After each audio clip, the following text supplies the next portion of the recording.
And welcome to Ducks No Sports. This week we are reviewing the 2012 NBA Draft as I give you my winners and losers of the NBA Draft. Of course, let's start on the positive note. Let's talk about the winners. And I think you talk the top winner, you have to start with the team at the top of the draft, the New Orleans Hornets. I mean, what a draft. I mean, you get Anthony Davis, one of the best big men to come out in years. A guy who can really do a little bit of everything and can block shots, can rebound, can score. I mean, great pickup. No doubt, you know, that huge wingspan, as I talk about, I think can really be the face of the Hornets, which they need a new face with the trading of Chris Paul last year. So great first pick. But that was an obvious pick. But later in that round, they also grabbed Austin Rivers, of course, son of Celtics coach Doc Rivers. And to me, I'm a huge Austin Rivers fan. I mean, a kid who knows he can be great, which I will take because this kid, he can shoot it, no doubt. Is he a finished player? No. He still needs to work on a lot of things, mainly his defensive game. But Austin Rivers can shoot it, and I don't think he's a point guard in the NBA. I think he's more of a shooting guard. And I just think this guy's going to be a great player. A kid who thinks he can be, who knows he can be great.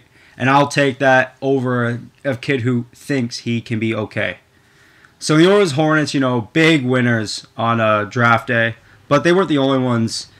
As I really like, even though OKC only had one pick in the first round, but they did, with this pick, they got a top 10 talent. Anytime you get a top 10 talent around 27, I think that's pick like around 27, you win.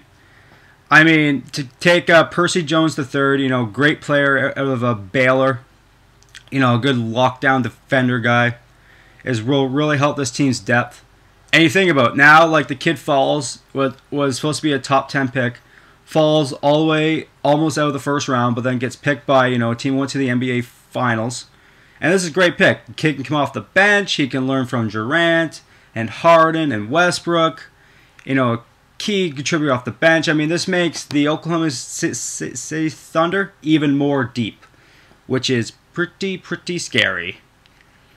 And another team, I really like what Boston did. You know, had those two picks back-to-back with 21 and 22. And picked up Sullinger from Ohio State. And this is a perfect spot for Sullinger. I mean, he won't need to be a starter, so his injury problems kind of go away now because you can learn under a guy like if Garnett comes back, you can learn from Garnett, and then just learn to be a great pro. So yeah, and Boston Celtics also get Melo, also like a great pickup. You know, adding depth to a team that really didn't have much of it. And now you add to that big four some depth. You know, the Boston Celtics could be a good team next season. But it wasn't all good, as we still had some losers from draft day. And I think my top loser has to be, hate to say it, but has to be the Toronto Raptors. I mean, going into the draft, there was so much hype around their pick. I mean, with the 8th pick, you know, there was reports maybe they'll the 8th pick and trade it to the Grizzlies for Rudy Gay, or trade it to the 76ers for Iguodala, or maybe trade up to maybe the number 4 spot and grab a top guy there.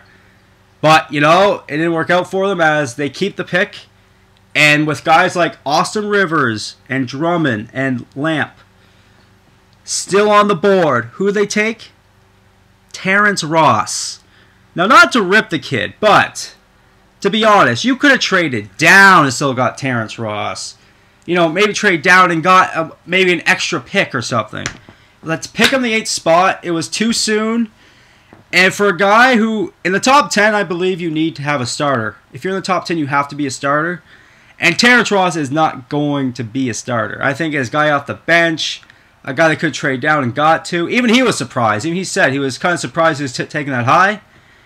And again, we sit here another draft day and wonder what on earth are the Toronto Raptors doing as they do another WTF on draft day. Loser, I gotta go with the Cleveland Cavaliers. After last year, you know, the great draft last year from Irvin.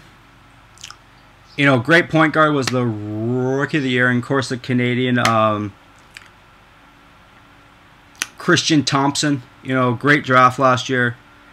And this year, you know, they have the 4th spot. You know, we're trying to trade up to get Beal out of Florida, but he ends up going number 3 to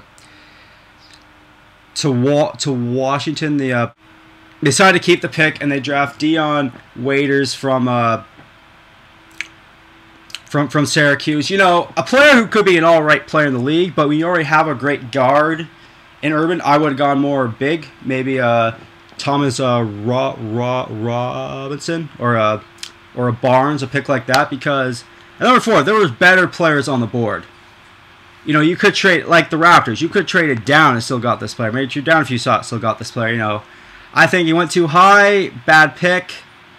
Could he be a good player in this league? Yeah, of course. He could be a great player in this league. But I think it was just too soon. And with better players on the board, like Barnes and Robinson, I think we're just better players. And that's why the Cleveland Cavaliers are one of my draft day losers. Well, that's my recap of the draft. You know, very cool night. You know, interesting night, to say the least. I don't know about you, but I love David Stern getting booed every time he came up. You know, after a while, I'm like, this is going to get old, but it didn't. It was better, got better and better as the night came on. But moving on to other NBA issues, you know, of course, we got free agency up. Of course, there's some big free agents out there, you know.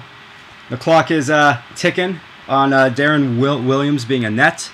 Because I think Darren Williams will no longer be a net come July 1st. I think he goes home.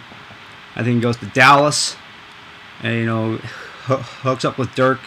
And I think again the Dallas Mavericks come NBA contenders and maybe go back to the championship. Who knows? But I think Darren Williams goes there.